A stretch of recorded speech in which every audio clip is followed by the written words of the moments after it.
আসবি, এটাই তো স্বাভাবিক, আশা করি স্বাভাবিক। কত বছর কোরআনে কারিম বলতে গিয়ে রাত দিন এরপরে রাত যত গভীর হয়ে আসে ফজরের সময় আবু জাহেল ভাবলো আর কোনো ঠিক না, আবু সুফিয়ান মুক্তাসে ওরা ভাবলো আর কোনো ঠিক না। এখন অন্ধকারের ভিতরে জাগার মধ্যে বাড়ির মধ্যে সুর দিয়েছে। এখন অন্ধকারের ভিতরে সুর দেওয়ার কারণে একে অপরের ট্যাঙ্কের সাথে বাড়ি লাগছে। ট্যাঙ্কের সাথে বাড়ি লাগার কারণে আবু জাহেল পড়ে গেছে উপরে। এখন আবু জাহেল ঠেলা চোটে খাপিয়ে গিয়ে বলে, কে ওই না আবু সুফিয়ান, তুমি কেনা ওই না আবু জাহেল। আবু জাহেল বলে, আবু সুফিয়ান তুই কাল আমার হাতে তোমার বলিয়া আসছি কেন? আবু সুফিয়ান বলে, আবু জাহেল মা একবারে সব জায়গায় চলে না, তুই আজকে কেন যাবো? এখন আবু জাহেল বলে, দেখো কোরআনে কারিম শোনার থেকে মানুষকে আমরা বন্ধ করতে পারবো না, আইন পাস করতে হবে। কি আইন পাস করতে হবে? আর যে আইনটা পাস করলো সে আইনটা আল্লাহ রাব্বুল আলামিন কোরআনুল কারিমের মধ্যে কোট করে রেখেছেন। এইটা وقال الذين كفروا لا تسمعوا لهذا القرآن والغوا فيه। কাফেররা সিদ্ধান্ত নিল, লা তাসমাউ লিহাদাল কুরআন, কোরআন শরীফ শুনবে না, কোরআন শরীফ তো শুনবে না। এবং যেখানে কোরআন শরীফের আন্দোলন হয় সেখানে বাধা দাও, বাধা সৃষ্টি করো, ডিস্টার্ব করো। আবু জাহেল তো মরে যাবে, কিন্তু তার নাতিনীরা ওরা তো বেঁচে থাকবে কিয়ামত পর্যন্ত। তাই আবু জাহেল বলে গেছে যে তোমরা যদি কোরআনে কারিমকে বন্ধ করতে পারো তাহলে তোমরা জয়ী হতে পারবে, আর কোরআনে কারিমের আন্দোলন যদি চলতেই থাকে তাহলে তোমরা জয়ী হতে পারবে, তোমাদের ক্ষমতা শেষ হয়ে যাবে। এক বছর কোরআনে কারিম বন্ধ করার জন্য চেষ্টা করা হলো, কিন্তু কোরআনে কারিম এটা কি বন্ধ হওয়ার জিনিস?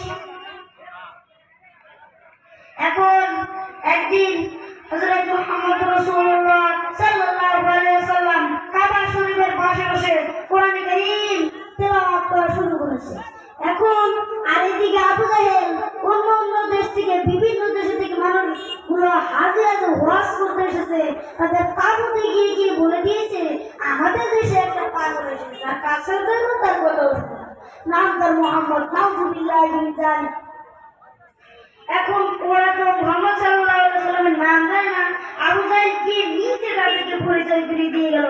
এখন বললেন, এখন ওরা ভাবলো যে আচ্ছা কি বলে তা শুনবা, কিন্তু কাছে গিয়ে তো পাগলটাকে একবার দেখে আসি কেমন দেখতে হয়।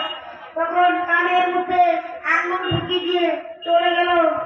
তারপরে নবীজি এত সুন্দর রূপ দেখে তারা বললেন, মনে মনে ভাবলেন এটা কি পাগল হতে পারে?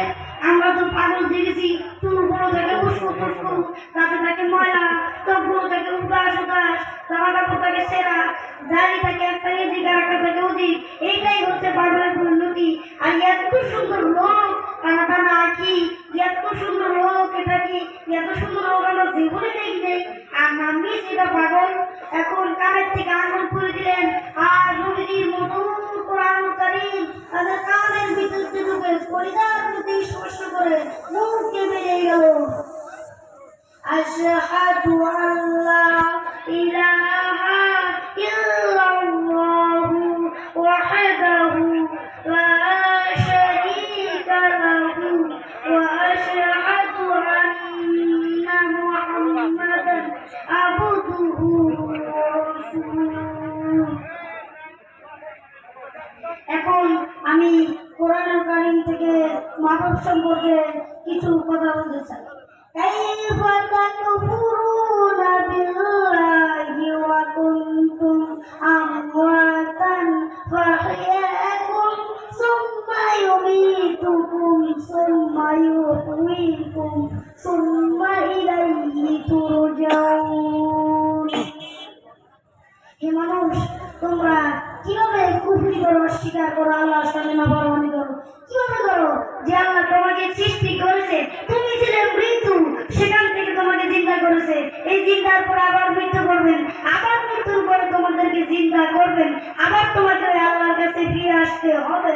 সুতরাং মানুষ জন্মের পূর্বে সব মৃত্যু ছিল, এটা তো আজ বিজ্ঞানসম্মত কথা, বৈজ্ঞানিক সত্য কথা। মানুষ জন্মের আগে মৃত্যু ছিল। কিভাবে? মানুষের উৎপত্তি করতে গিয়েও কোরআনে যে তোমাকে কিভাবে সৃষ্টি করেছে তুমি দেখো। সন্তান মায়ের জড়াইতে আসার পূর্বে সে ছিল পিতার শুক্রকি, অর্থাৎ মায়ের ডিম্বাণু, অর্থাৎ স্পার্মটোজোন আর ওভান, এই দুটো জিনিসের মধ্যে সে বিভক্ত ছিল। মায়ের বক্ষপিণ্ডয় এবং পিতার পৃষ্ঠদেশ থেকে সবাইকে নির্গত এক ফোঁটা পানি দিয়ে আমি আল্লাহ পাক তোমাকে সৃষ্টি করেছি। কোরআনে কারীম বলছেন, আল্লাহ তাআলা ইনসানা হিনুম মিনাদ দাহরি লাম ইয়াকুন শাইআন মাযকুরা।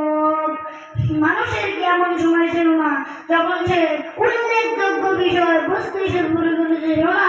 তোমার নাম ছিল না, পরিচয় ছিল না, কিছুই ছিল না, দুনিয়ার কেউ তোমাকে জানতো না, শুনতো না। আমি আল্লাহ পাক তোমাকে সৃষ্টি করেছি। তুমি কোথায় গেলে? কোরআনে কারীম থেকে তা জেনে নাও। আল্লাহ রাব্বুল আলামিন বলেন, ইন্না খালাকনাকুম মিন তুরাবিন সুম্মা মিন নুতফাতিন সুম্মা মিন আলাকাতিন সুম্মা মিন মুদগাহ। আমি রব্বুল আলামিন তোমাকে সৃষ্টি করেছি মাটির উপাদান দিয়ে তৈরি করলাম।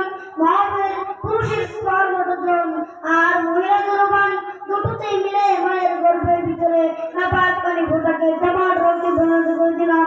এই জামাট রক্তকে গোষ্ঠ বানালাম, কুচি কুচি হাত দিয়ে একটা বডি, একটা স্ট্রাকচার তৈরি করে দিলাম। তারপরে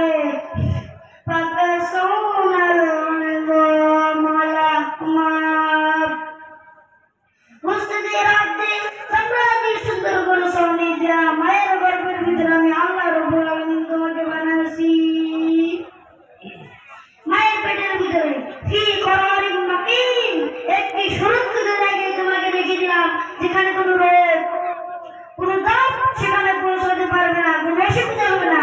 এমন একটা জায়গা, এমন একটা ইন্টেনসিভ কেয়ার ইউনিটের ভিতরে রেখেছি। সুবহানাল্লাহ, একটা ইন্টেনসিভ কেয়ার ইউনিট যেখানে কোনো রকমের কোনো দাঁত প্রবেশ করবার কোনো ক্ষমতা নাই কারো।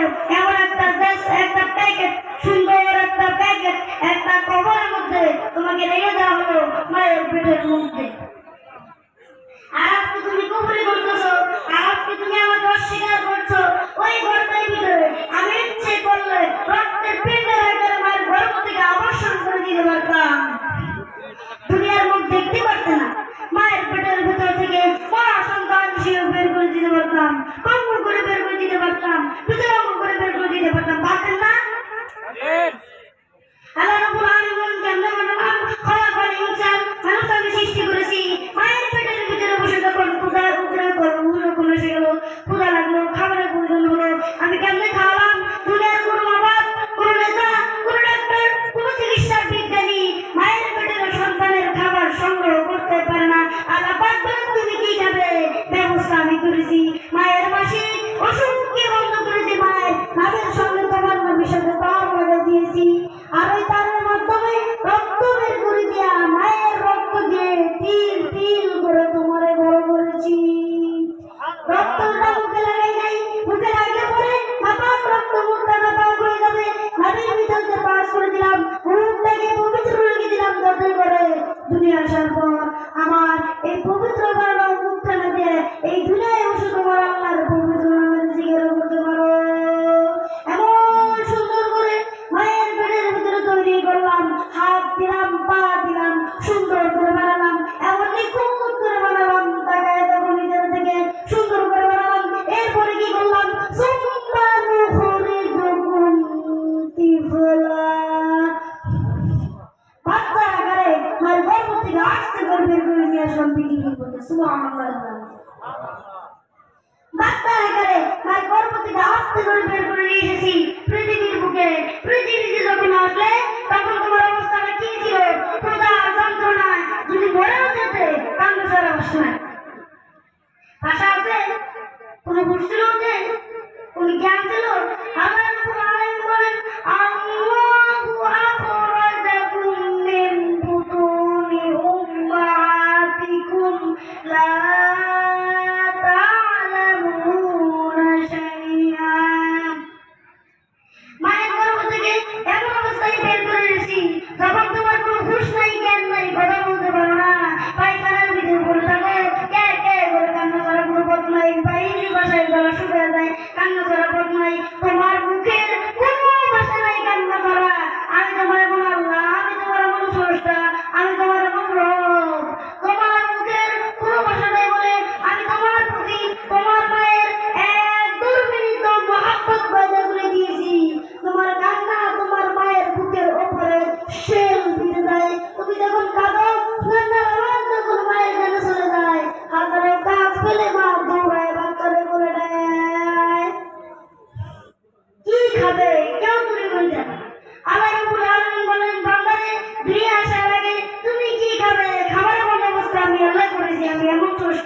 তুমি দুনিয়া স্যার 6 মাস আগে তোমার মায়ের বুকের উপরে তোমার খাদ্য গরম করে আমি আল্লাহ রিজার্ভ করে রেখে দিয়েছি।